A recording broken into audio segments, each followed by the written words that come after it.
In 1942, a United States Marine Corps depot received a shipment of rifles and sent back a memo explaining why they were unsuitable. The memo did not complain about accuracy or reliability. One of the reasons listed was that the rifles were not fitted with sling swivels. Those rifles were very likely the most accurate thing America could have handed a sniper, and Marines carried them into the Pacific anyway. You will find out which rifle that was at number 1.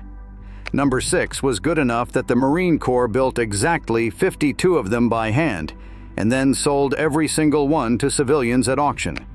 And number 3 holds the longest confirmed sniper kill ever recorded, which sounds like an American triumph until you learn the shooter was Canadian, because America never bought the rifle. These are 23 American sniper rifles the United States military designed, tested, or was offered outright and turned down. Almost none of them were turned down for how they shot. Hit subscribe, because this list gets stranger the closer we get to number 1. Let's count them down. Number 23, the M1903 Springfield with the Warner and Swivels musket sight model of 1908. America's first officially adopted sniper optic was a prismatic telescope of painted brass and steel, bolted to the left side of the receiver, offset from the bore. It was designed by Ambrose Swivels of Cleveland, Ohio. 6 power, an elevation dial graduated out to 3,000 yards, 2¼ pounds in the sight alone. The eye cup suctioned to the shooter's face and the unsealed body fogged. That is not what killed it. The Army had no standing requirement for a sniper in peacetime. It did not lose on the range. It lost on paper. Number 22, the M1903 with the Warner and Swivels musket sight model of 1913. This was the fix. Holes were drilled through the eye cup to break the suction, a change soldiers had already been making with a knife. Magnification dropped to 5.2 power. Ordnance records show 1,041 of these installed on M1903 rifles in fiscal year 1918, every one at Springfield Armory, none at Rock Island. By the mid-1920s, it had been withdrawn and nothing replaced it. Nobody rejected it. The requirement was simply allowed to expire, which is the quietest way a rifle can die. Number 21, the Maxim silenced Warner and Swivels Springfield. Before America entered the First World War, a small number of these scoped Springfields were fitted with Maxim silencers and carried on the Mexican punitive expedition in 1916. A suppressed, scoped, bolt-action sniper rifle in American hands, very likely the first of its kind anywhere. Very few of the silencers reached France for combat 2 years later. They were judged too fragile and too damaging to accuracy to be worth the trouble. On paper, it was an accessory nobody had written a requirement for, and American snipers waited most of a century to get one as standard issue. Number 20, the 4 Winchester Model 70 test rifles. Between the wars, the Army's test section took up the question of which service rifle was best suited to a telescopic sight. 4 Winchester Model 70s arrived wearing Weaver hunting scopes. The section concluded that in any future war, a scoped rifle may or may not prove useful, depending on local conditions. That sentence is the entire American attitude toward sniping in the 1930s. The Model 70 was passed over for logistics, and the Army allowed its peacetime sniper program to atrophy into functional non-existence. The rifles shot fine. The file went in a drawer. Number 19, the M1903A1 with the Unertle 8-power Marine Corps scope. This is the rifle Marine snipers carried at Guadalcanal, a 16-inch target telescope over a national match Springfield. It was undone by paperwork written in anger. A Raider battalion after New Georgia in the summer of 1943 reported that the rifles had no value. A February 16, 1944 memo from the commandant stated the 8-power Unertle had not proved effective in combat, and plans were made to switch to the Army's M1903A4. It took a year of good reports to undo one bad one. Number 18, the M1C and M1D Garand sniper rifles. Every complaint American snipers filed during the Second World War pointed the same direction. They wanted a sturdy telescope on a Garand. The M1903A4 they got instead was described by one man who carried it as a delicate and optically inadequate weapon of only moderate accuracy, handed to troops untrained in its use, and handed to them late. The scoped Garand did arrive. As he put it, what was needed was a good, sturdy scope on the M1, and they did not get it until the war was over. It was not beaten by a better rifle. It was beaten by a calendar. Number 17, the M21 and the XM21 before it. Rock Island Arsenal converted 1,435 national match M14 rifles in 1969, scoped them, and paired them with match-grade ammunition for Army and Marine snipers in Vietnam. It was never designed to be a sniper rifle. It was a battle rifle pressed into a role nobody had built a proper program for, and it held that role for 2 decades before being retired in 1988 for being less accurate and more maintenance-hungry than a plain bolt gun. The remarkable part is not that it lost. It is that it was the answer for 20 years. For 100 years, American sniper rifles have died the same way. Not on a firing line, in an evaluation report. A requirement gets written, a request for proposals goes out, companies build bid samples on their own money, the samples go to Aberdeen or Fort Benning or Fort Devens, and somewhere in the technical evaluation a line item appears that has nothing to do with how the rifle shoots. Spare parts commonality, a change of barrel supplier, contract compliance language. Between the world wars, the Army did not reject a sniper rifle at all. It stopped writing the requirement, and the capability evaporated. Not one rifle in the back half of this list lost on the range. Number 16, the M25 Sniper Weapon System. Built in the late 1980s by 10th Special Forces Group at Fort Devens, Massachusetts, by men who needed a match-grade M14 and would not wait for the system to produce one. SOCOM called it the Light Sniper Rifle. It went to war with Navy SEALs in the Gulf, and it performed. Officially, it stayed a transitional system, and by accounts from men who worked on the early guns, the Devens liner that made them special was too expensive to carry into production. Number 15. The RAI Model 300. At Research Armaments Prototypes in Jacksonville, Arkansas, a design team was handed a problem in the early 1980s. 7.62 rifles could not meet the penetration requirements the military wanted. One answer fired the .50 caliber machine gun cartridge. The other was lighter and faster, built around a then Wildcat round, and it was the more forward-thinking of the pair. The Army declined to buy the lighter rifle and took the heavy one. The idea it represented, a cartridge sitting between the 7.62 and the .50, would not be taken seriously in America for another 15 years. It lost for being early. Number 14. The RAI Model 500, later the Iver Johnson AMAC 1500. Developed at the request of the United States Armed Forces in 1981 and 1982. It weighs 36 pounds. It is a single shot. To load it, the operator rotates the removable 3-lug bolt, pulls it completely out of the receiver, seats a cartridge on the bolt face, then puts the whole assembly back in and locks it. There is no safety once the bolt is engaged.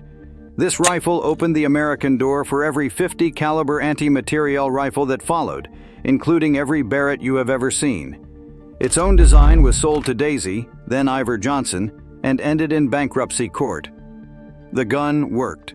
The company did not. Number 13. The Robar RC-50. Robar Companies of Phoenix, Arizona introduced this in 1985. A Remington 700 long-action scaled up to swallow the .50 caliber cartridge, machined from bar stock, 25 pounds, sub-minute of angle accuracy. The Army never adopted it. The Coast Guard did, and reportedly flew it in helicopters on drug interdiction until the M107 replaced it in the early 2010s. Foreign special forces bought more of them than the American Army ever did. Robar shut its doors around 2019, which is the other way these rifles die. Number 12. Winchester's 1987 M24 competition entry. The Army issued its request for proposals on October 1, 1986. Remington's team, by their own account, amateurs at government solicitations, put a submission together in 45 days. Winchester and Steyr competed. Remington won the contract on July 22, 1987. Winchester, the same company the Marine Corps had already turned down twice, lost a third time. Nothing was wrong with the rifle. It was simply not the one whose paperwork came out on top. Number 11. The Armalite AR-10T. In December 2004, the Army issued the request for proposals for the semi-automatic sniper system. 5 manufacturers submitted by the March 11, 2005 deadline. Armalite's entry was the AR-10T, a direct descendant of the rifle Eugene Stoner designed in the 1950s. On September 28, 2005, Knight's Armament won with a variant of the SR-25, which is to say, a different descendant of the same Stoner design. Armalite was not beaten by a foreign rifle or an untested idea. It was beaten by a cousin, and by the paperwork behind it.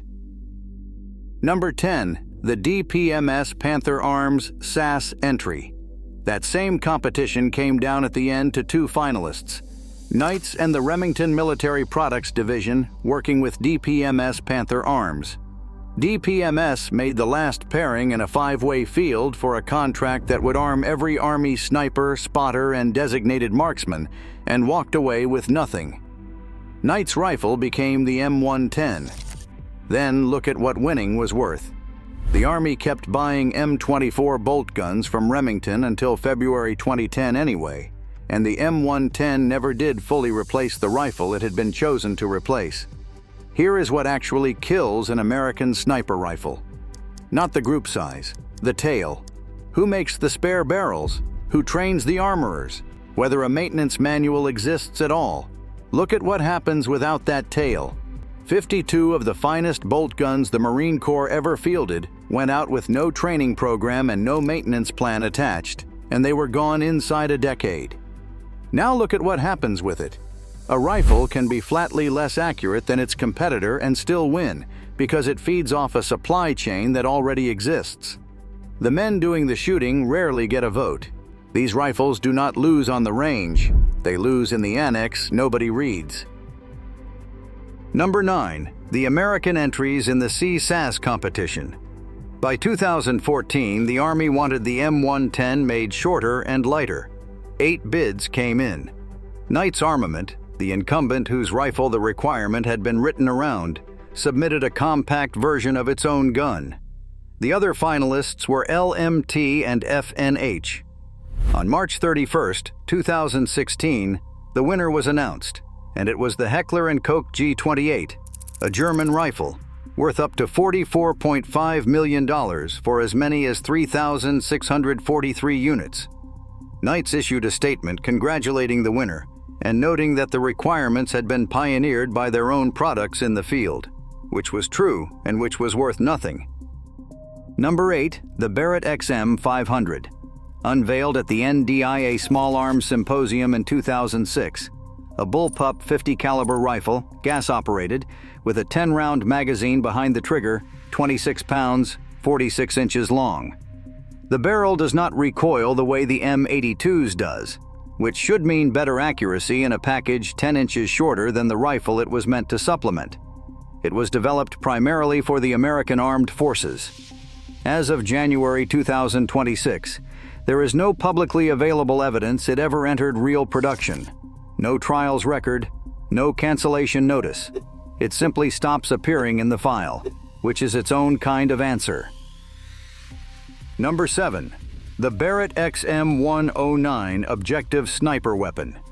Take the M82 platform and rechamber it for 25 by 59 mm airburst grenades. A shoulder-fired weapon that does not punch holes in what it hits so much as remove it, with a maximum effective range past 6,000 feet. Barrett built it and it worked. Accounts of how it ended do not agree. One says the program was folded into a larger anti-materiel effort in 2006. Another has prototype trials running as late as 2014. What no account contains is a report saying the weapon failed. Absorbed in procurement language is canceled with better manners. Number 6. The DARPA XM3. In 2004, Marine scout snipers in Iraq wanted an M40 that was shorter, lighter, quieter, and able to take clip-on night vision without losing zero. DARPA answered instead, working with Lieutenant Colonel Norm Chandler's Iron Brigade Armory. An 18.5-inch Hart barrel threaded for a suppressor. Some groups at 1,000 yards came in under 1 minute of angle, suppressed. Exactly 52 were hand-built at the Marine Corps Precision Weapons Shop in Quantico, Virginia, and in Iraq by 2006. Then the problem. The XM3 was never an official program, so no training pipeline and no maintenance plan ever existed behind it. In 2014, the Corps handed all 52 to the Army, and the Army sent them to the Civilian Marksmanship Program to be auctioned off to the public. The best bolt gun the Marines had was sold because nobody wrote the paperwork that would have kept it alive. Call this last one the competition treadmill. SOCOM ran the Precision Sniper Rifle program starting in 2009. It produced a winner in 2013. By 2018, that winner had been declared not to conform to the requirements, and the whole thing was recompeted as the Advanced Sniper Rifle. Barrett entered the MRAD in 2009 and lost. Barrett entered the MRAD again in 2019 and won a contract worth $49,936,300. Same rifle, same barrels. What changed was the paperwork. Every rifle in the top 5 was beaten by a document, and the last one was beaten by a document so small you will not believe somebody put it in writing. Number 5. The Barrett M95 and the XM107 that never was. The M95 is a bolt-action bullpup in .50 caliber, 23.5 pounds empty, 29-inch barrel, effective out to 2,000 yards. It won a military competition outright and was designated the XM107, which is about as close to adopted as an American rifle gets. Then, in the course of the trials, the decision was made that the United States Army did not, in fact, require a bolt-action .50 caliber rifle at all. That is not the same as failing. Nobody said the M95 could not shoot. Somebody decided the question had been wrong. The designation went sideways to Barrett's semi-automatic M82, which came out of its own trial phase in the summer of 2002 as the M107 long-range sniper rifle. It did not lose on the range. It lost when somebody rewrote the requirement underneath it. Number 4. The CHATAC M200 Intervention. Built by Cheyenne Tactical from 1996 onward, developed out of the EDM Arms Windrunner, and designed around a genuinely new idea. The 408 CHATAC cartridge was created to fill the ballistic gap between the .338 Lapua Magnum and the .50 caliber, using projectiles that stay supersonic longer and refuse to destabilize in the transonic range. 31 pounds without an optic, with a barrel the operator can change in the field. The company claims sub-minute of angle accuracy at 2,500 meters and beyond. Italian, Polish, Turkish, and Jordanian special forces bought it. So did the British, and in May 2017, an SAS sniper in Mosul reportedly used one at 2,400 meters. The United States never adopted it. An American rifle, an American cartridge, an American company, and every serious customer was somebody else's army. On paper, it was too expensive, chambered in a caliber nobody in the American supply chain stocked. Number 3. The Macmillan TAC-50, designed in Arizona in the 1980s. Bolt-action .50 caliber, heavy match barrel, around 26 pounds, a half-minute of angle guarantee with match ammunition. Here is the record it holds. In March 2002 in Afghanistan, Master Corporal Aaron Perry made a confirmed kill at 2,310 meters. Not long after, Corporal Rob Furlong stretched it to 2,430 meters. In 2017 in Iraq, a sniper from Joint Task Force 2 made a confirmed kill at 3,540 meters, which still stands as the longest in history. Every one of those shots was fired by a Canadian, because Canada adopted this rifle in 2000 as the C-15 long-range sniper weapon. The United States never did. The Navy SEALs took it anyway and called it the Mark 15, and that was the extent of American interest in the most decorated rifle America has built. France bought it. Israel bought it. Turkey bought it. The country that made it wrote it out of the requirement, and somebody else set the record with it. Number 2, the Remington MSR, the Mark 21 Precision Sniper Rifle. This is the one that hurts.